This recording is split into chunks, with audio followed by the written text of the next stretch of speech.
आप किसे प्रधानमंत्री बनना देखना चाहते हैं, राहुल गांधी या नरेंद्र मोदी? नरेंद्र भाई मोदी को। क्या कारण नरेंद्र भाई मोदी को आप देखना चाहते हैं और राहुल को? क्यों? राहुल पढ़े लिखे हैं, उनका परिवार शहादत दिया है, देश के लिए बहुत कुछ किया है, फिर भी मोदी को क्यों? शहादत कहाँ देश के लिए उनके परिवार दिया है, वो अपने परिवार के लिए शहादत दिया है। और नरेंद्र भाई मोदी की जो गारंटी है वो पूरे विश्व में नंबर 1 गारंटी है। और उसी गारंटी के तहत फिर अब की बार 400 पार नहीं बल्कि 425 पार होगा, यही मोदी की गारंटी है। 425 पार आप कर रहे हैं, सुपड़ा साफ। सुपड़ा साफ क्यों? क्यों?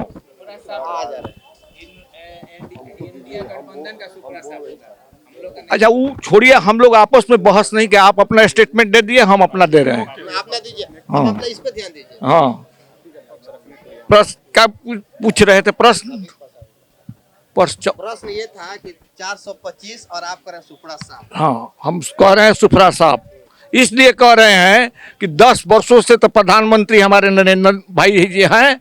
और लालू जी जिस समय रेल मंत्री थे तो एक रेल के खाना के लिए यहाँ पर डालमिया नगर का जो बिक्री हो गया तो वो खरीद लिए।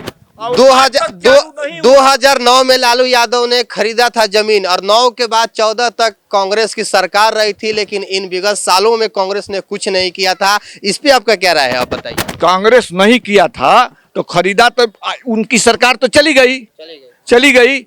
अभी जिस तरह से पूरे भारत के अंदर 5 सालों में कांग्रेस ने उस पर संज्ञान क्यों नहीं लिया, ये मेरा प्रश्न है। तो वो तो कांग्रेस इसका जवाब देगा। हम तो उससे लड़ते जब उसके साथ हम थे। तो आपको जो वामपंथियों को दिए इतिहास, जिस समय इंदिरा गांधी प्रधानमंत्री थी, जब आपसे सवाल, तो पूरे भारत के बैंक को नेशनलाइज किया ना।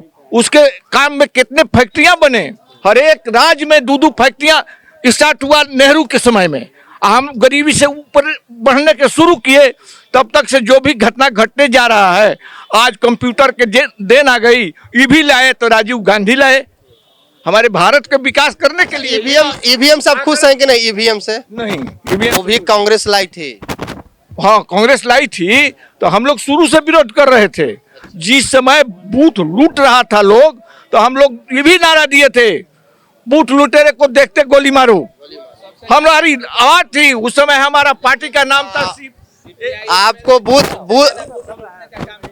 कैप्चरिंग 1985 से शुरू हुआ था और कहीं ना कहीं आईपीएफ उस समय हमारे पार्टी का नाम था, यूनाइट फ्रंट। अब फिर होगा आपके नेता तो हम भी अपना पूरा बुला लेते ना। कोई बात नहीं, आपको ठीक है, बुलाने की कोई जरूरत नहीं। आप बताइए, उपेंद्र कुशवाहा जी बोल रहे हैं कि धुआं फेंकेगा इस बार, आपने भी सुना होगा ये बात कि धुआं फेंक देगा। अब धुआं कौन सा फैक्ट्री लगाएंगे या धुआं फेंकेगा? चीनी मिल फिर से शुरू करवाएंगे क्या? बात सही है। अब आपने पहले यहाँ के रेलवे के बारे में बात कही, एक बोल रहे थे। आप जानिए कि कश्मीर से कन्याकुमारी तक जब भारत एक है तो आप विभिन्न स्टेशनों का और विभिन्न शहरों का रेवेन्यू डिफाइन मत कीजिए। मेरी पहली राय है, राष्ट्रीय लोक मोर्चा की पहली राय है कि विभिन्न जगहों का रेवेन्यू डिफाइन करना उचित नहीं है। 2014 तक हिंदुस्तान में 98,000 किलोमीटर रेलवे ट्रैक था। 2024 तक 1,15,000 किलोमीटर रेलवे ट्रैक हो गया है। और 2014 तक 67,000 किलोमीटर विद्युतीकरण रेलवे रनिंग ट्रैक था। आज नियर अबाउट 1 लाख किलोमीटर का रनिंग। एक मेरा सवाल है, छोटा सा सवाल है। अगर उपेंद्र कुशवाहा जी डेहरी के लिए लड़ रहे हैं तो ये जो चौपाल है डेहरी के लोगों के लिए है। कश्मीर से कन्याकुमारी और कलकत्ता से लेकर दिल्ली, दिल्ली से ले महाराष्ट्र, महाराष्ट्र से गुजरात, चाहे इलाहाबाद की घटनाएं हम लोग क्यों जानेंगे?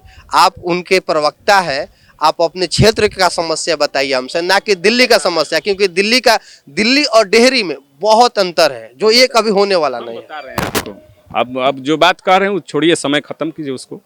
हमने कहा कि उपेंद्र कुशवाहा जी जब 2014 में यहाँ सांसद बने तो अनुमंडल पर जाइएगा तो अधिवक्ता लोगों को बैठने के लिए 2 बड़ा कॉमन हॉल बना है। यहाँ के जो महिला कॉलेज है डेहरी डालमिया नगर में, उसमें छात्राओं को जाने के लिए बसें दी गई हैं। आईनी कार्ड में आपको शादी विवाह करने के लिए जो बरसात और गर्मी जाड़े में गरीब लोग शादी विवाह करते हैं, जो भी जिस हिसाब के लोग हों उनको ठहरने के लिए वहाँ भी शेड बना है।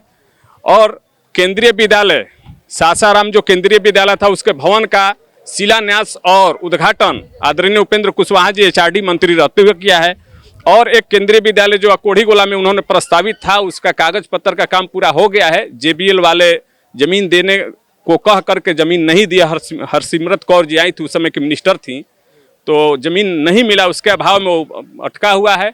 और रही बात रेलवे की, तो उन्होंने कहा है यहाँ डेहरी के लोग, सांसद प्रतिनिधि बगल में हैं, ना मैं कह रहा हूँ सांसद प्रतिनिधि बगल में हैं, जानते हैं डेहरी के लोग मंत्रालय में माननीय मंत्री के साथ बैठे हैं, रेल मंत्री के साथ बैठे हैं, जीएम के साथ बैठे हैं। इस डालमिया नगर कंपनी का कागज का काम बहुत तेजी से आगे बढ़ गया है।